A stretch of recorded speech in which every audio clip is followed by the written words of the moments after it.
Hey, what's up guys, Joe Elements here once again, and today we are talking about the post that I released about returning my Blackmagic Pocket 6K Pro.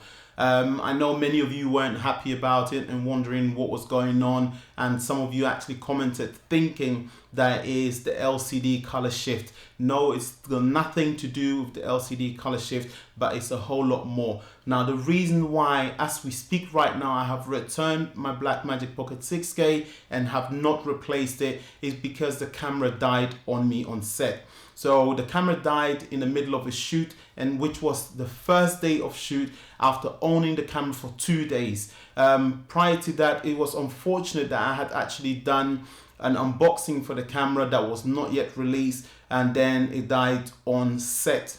So just before I go on with that, let me just give you other pointers, the reason why I actually chose not to get it replaced, but chose to invest my money elsewhere. So the first thing that I noticed after having the camera in my hand and going out in my garden to test it, especially the ND, which I was very keen on and very excited about. I know that many of you are excited about it, but that ND filter actually shifts purple. Once you stack up 2 stops and above, the color starts shifting into purple. And it doesn't just leave it there. It also, once you go from 2 to 4 stops and above, then the camera shifts your infinity focus. It's just the way that Blackmagic has designed the NDs to stack up within the camera.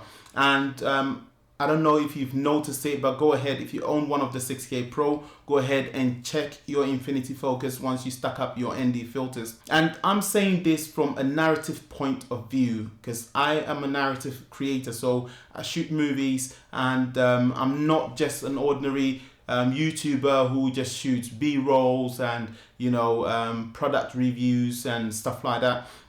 But I work extensively on narrative films. So what I always say is, don't base your assumption on a camera just because of a YouTuber reviewing it. It's fine that YouTubers are actually reviewing cameras, which is all good, but make sure that the reviewer that is reviewing the camera is actually reviewing it in your point of need. So whether you're a narrative based or you're a YouTuber, make sure that the person that's reviewing that particular camera works in that same field like you. This way you get a good sense of an idea of what the camera's limitations are, and then also the capabilities of the camera. Again, talking from a narrative base, these are the things that I picked up. So one, the ND filter actually shifts purple once you stack up 2+ and more, and then also once you stack up 2 to 4 and higher, your infinity focus shifts. So the only unfortunate thing is you can actually shim the mounts, and also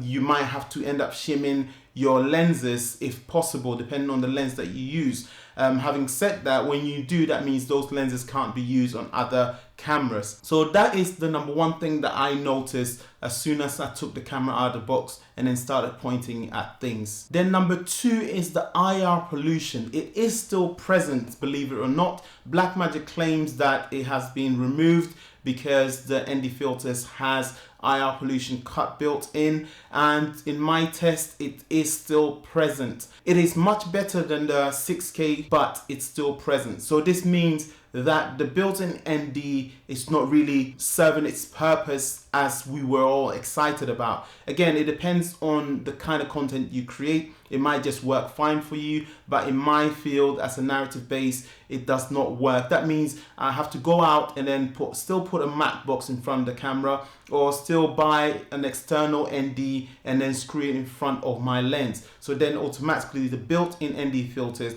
defeats its purpose. Now, another reason why I decided not to get it replaced but rather invest my money elsewhere is because there is another YouTuber that faced the same problem that I did. There's a channel called IMCE, and you realize that he actually talks about the same thing. His camera died on him as well. And then just besides that as well, he had to deal with returning the camera back and forth with issues with the sensors and so on and so forth. And besides that as well, another channel called Epic Light Media, that they actually purchased the battery grip as well as part of their Pocket 6K Pro, and the battery grip never turned on. It never worked, and so had to be returned. So these are things that is actually making me feel like, is it worth chasing it up, sending it back, and then getting another one sent out to me? Perhaps I'll have an issue with my sensor as well. So I decided, instead of going through that hustle, I own the red Komodo, and so I'll invest my money elsewhere as a B cam or a C cam.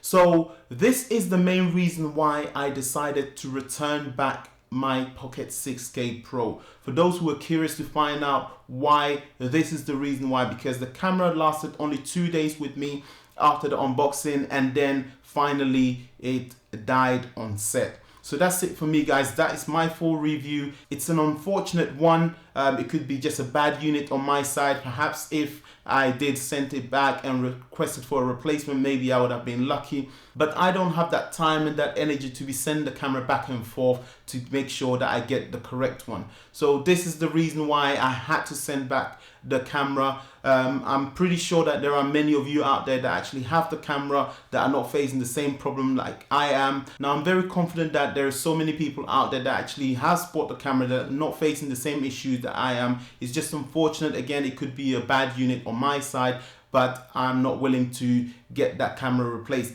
That does not mean that I don't like Blackmagic. I've shot a full-length feature film on Blackmagic 4K. I still own the Blackmagic 4K aside the red Komodo. So I do not have anything against Blackmagic. It's just unfortunate that I had to face this issue with this particular model. So that's it for me, guys. Hope this content serves you well, and also it helps you in deciding whether that camera would be for you. Again, my pro tip is make sure whoever's reviewing the camera is someone that works in your niche, is someone that works in your kind of needs, and you get to find out the limitations or the capabilities of the camera. So stay tuned. If you're new to this channel, consider hitting the subscribe button. If you are a subscriber, thumbs up or thumbs down if you don't like the review, and I'll catch you on the next one. Stay tuned. Peace.